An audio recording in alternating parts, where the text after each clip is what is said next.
Hello student, this Prakash Sharma और हमारा maths में टॉपिक चल रहा है पृष्ठीय क्षेत्रफल और आयतन, जिसमें हम पृष्ठीय क्षेत्रफल के बारे में पढ़ चुके थे।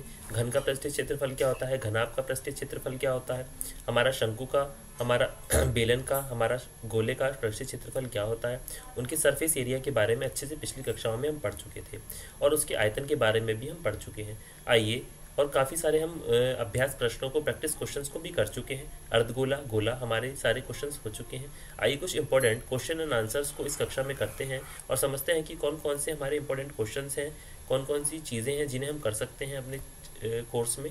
आगे समझते हैं आइए कि हमारा क्षेत्रफल और आयतन किस प्रकार आ सकता है। और आकृतियाँ कौन सी होती हैं आपकी? 3D आकृति, जिनको हम क्या बोलेंगे? त्रिविमीय आकृतियाँ। त्रिविमीय आकृतियाँ, ये समझ में आया आपको इतना? अब नेक्स्ट देखते हैं। अब दिया है क्वेश्चन नंबर आपको 3। किसी आयताकार हॉल के फर्श का परिमाप कितना है? 250 मीटर है। यदि 10 रुपये प्रति मीटर स्क्वायर की दर से चारों दीवारों पर पेंट कराने की लागत आपकी कितनी आ गई? 15,000 है। अब देखेंगे क्या कि इस हॉल की ऊंचाई ज्ञात कीजिए। तो हमें क्या ज्ञात करना है? जब दीवारों पर पेंट कराने की जो हमारी कॉस्ट आएगी वो 15,000 रुपये आएगी और हॉल की ऊंचाई हमारी ज्ञात करनी है हमें, हाइट की, हॉल की जो हाइट है वो कितनी है।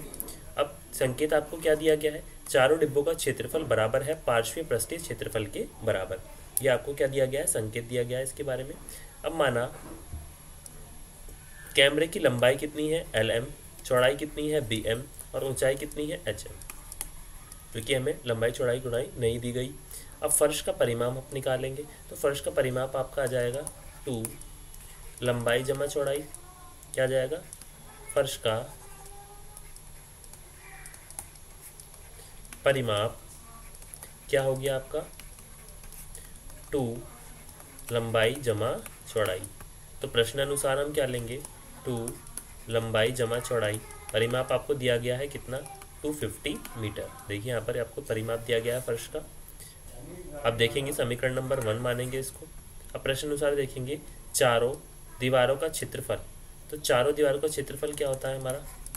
चारों दीवारों का क्षेत्रफल क्या होता है आपका? 2 लंबाई जमा चौड़ाई और ऊंचाई की हम क्या कर देंगे? इसमें इंटू कर देंगे। तो जो दीवारें होती हैं आपकी खड़ी हुई, उनमें आपकी ऊंचाई भी आती है, लंबाई भी आती है और चौड़ाई भी आती है।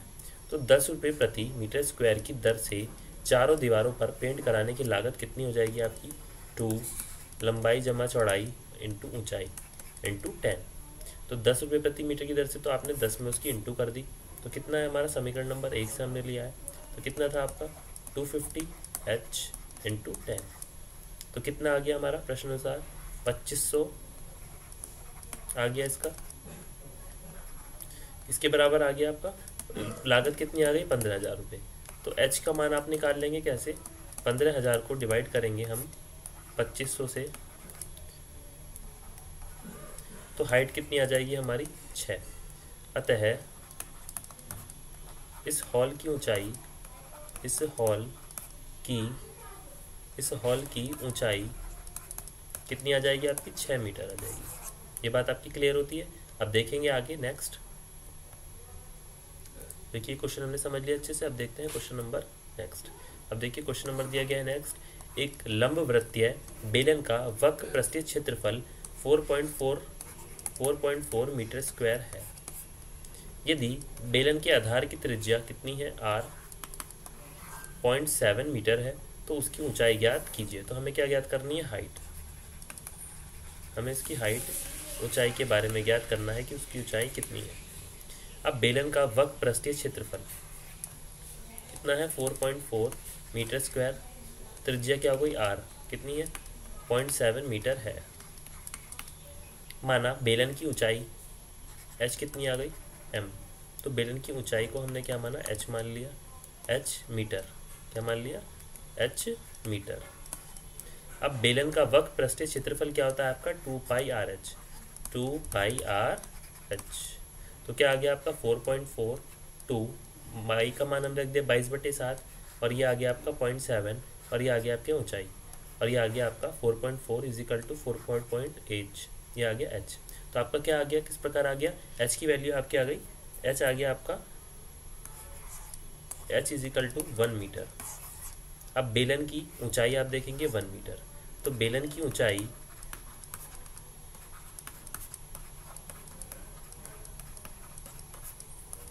1 मीटर आपकी आ गई।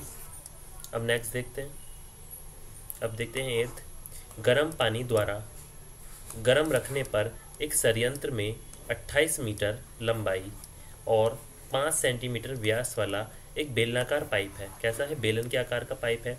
इस संयंत्र में गर्मी देने वाला कुल कितना पृष्ठ है, ये बात आप देखेंगे। अब बेलनाकार पाइप की त्रिज्या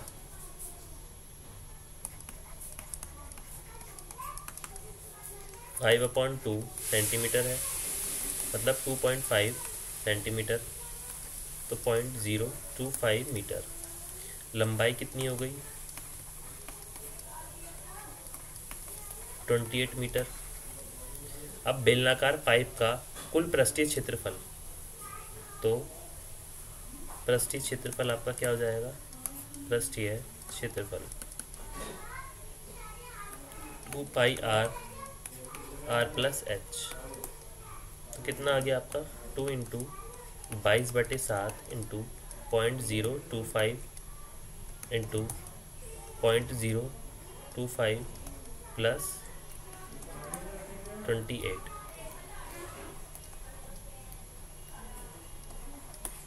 अब देखिए क्या आ गया, 2 इंटू 22/7 0.025 इंटू 28.05 आ गया। तो आपका लगभग कितना आ जाएगा यहाँ पर 4.4 मीटर स्क्वायर लगभग। तो हम क्या लिख सकते हैं यहाँ पे, इस संयंत्र में गर्मी देने वाला कुल पृष्ठ लगभग कितना आ गया आपका 4.4 मीटर स्क्वायर है। ये बात आपकी यहाँ से क्लियर होती है। अब नेक्स्ट देखते हैं, क्वेश्चन नंबर आपको दिया गया है 3।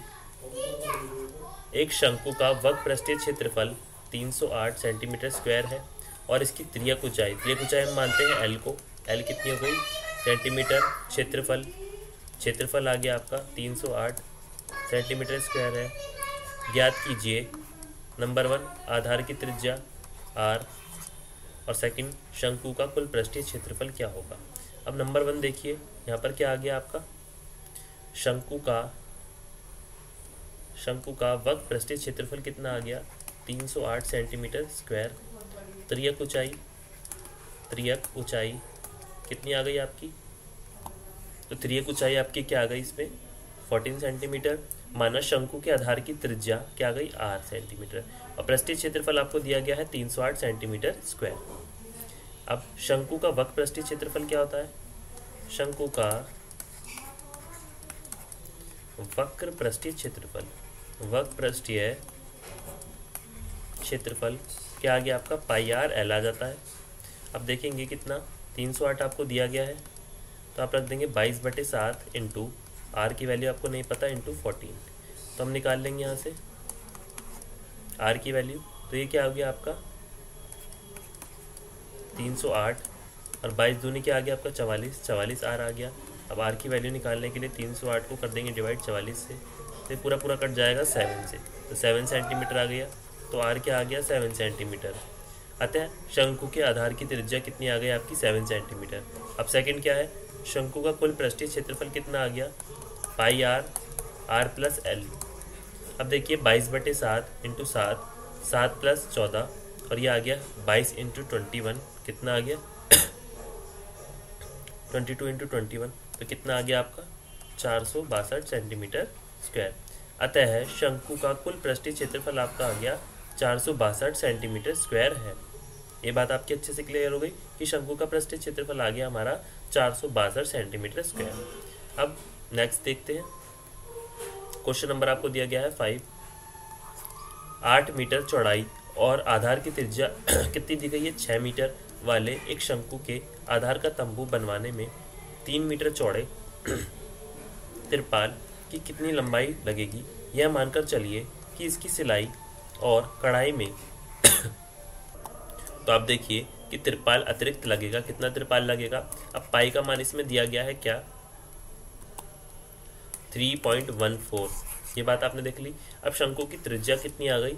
r 6 metre. ऊंचाई कितनी दे दी है आपको? 8 मीटर। माना त्रियक ऊंचाई, त्रियक ऊंचाई क्या आ गई इसकी? l। l हमने मान ली lm मीटर। क्या आ गया आपका मीटर में? ये क्या हो गई आपकी त्रियक ऊंचाई, हम इसको लिख लेंगे त्रियक ऊंचाई। हम जानते हैं कि एल स्क्वायर इजिकल टू क्या होता है आपका? लंब का स्क्वायर, ये आपका आर का स्क्वायर प्लस ऊंचाई का स्क्वायर। तो अब देखिए एल का स्क्वायर 6 हमारा आ गया, आर दे रखा था 6 का स्क्वायर और 8 का स्क्वायर, तो 6 का स्क्वायर आ गया 36, 8 का आ गया 64, तो हमारा आ गया 100। अब जब आप 100 को अंडर रूट करेंगे तो आपका क्या आ जाएगा? एल की वैल्यू आ जाएगी 10 मीटर। अब तंबू में लगे तिरपाल का क्षेत्रफल, तो तिरपाल क्या होता है? वक्र का क्षेत्रफल हमें निकालना पड़ता है। तो तंबू में लगे तिरपाल का क्षेत्रफल, तिरपाल का क्षेत्रफल कितना हो गया आपका? पाई आर एल। तो आप देखेंगे 3.14 इंटू 6 इंटू 10, तो कितना आ गया आपका? 188.40 मीटर स्क्वायर।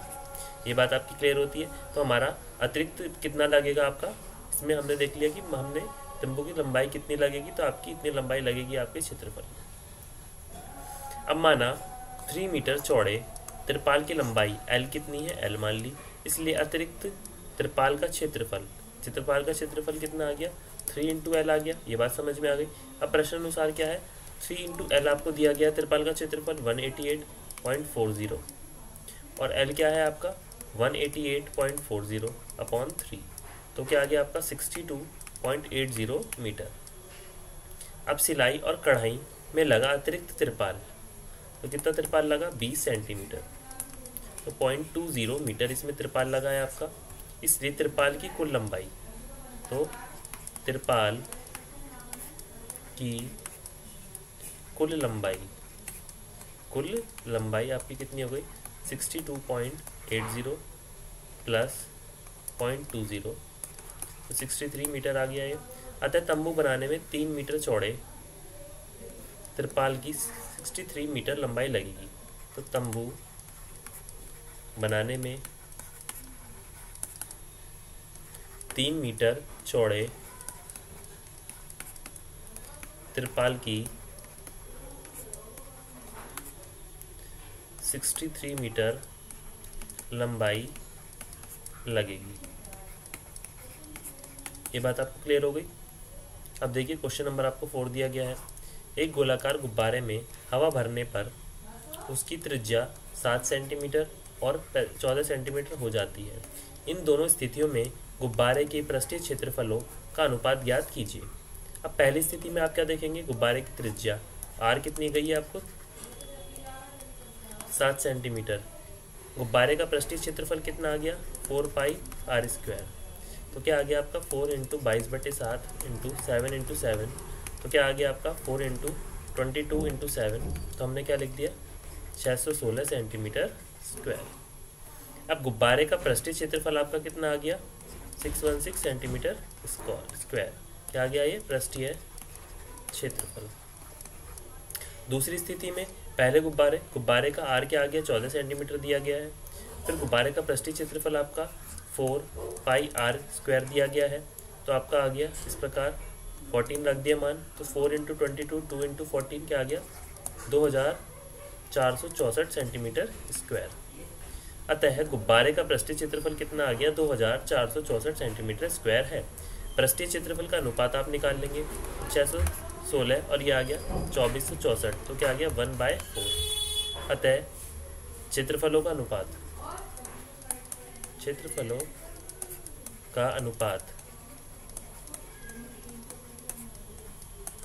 1:4 है। अब नेक्स्ट देखिए क्वेश्चन नंबर 8 दिया गया है आपको।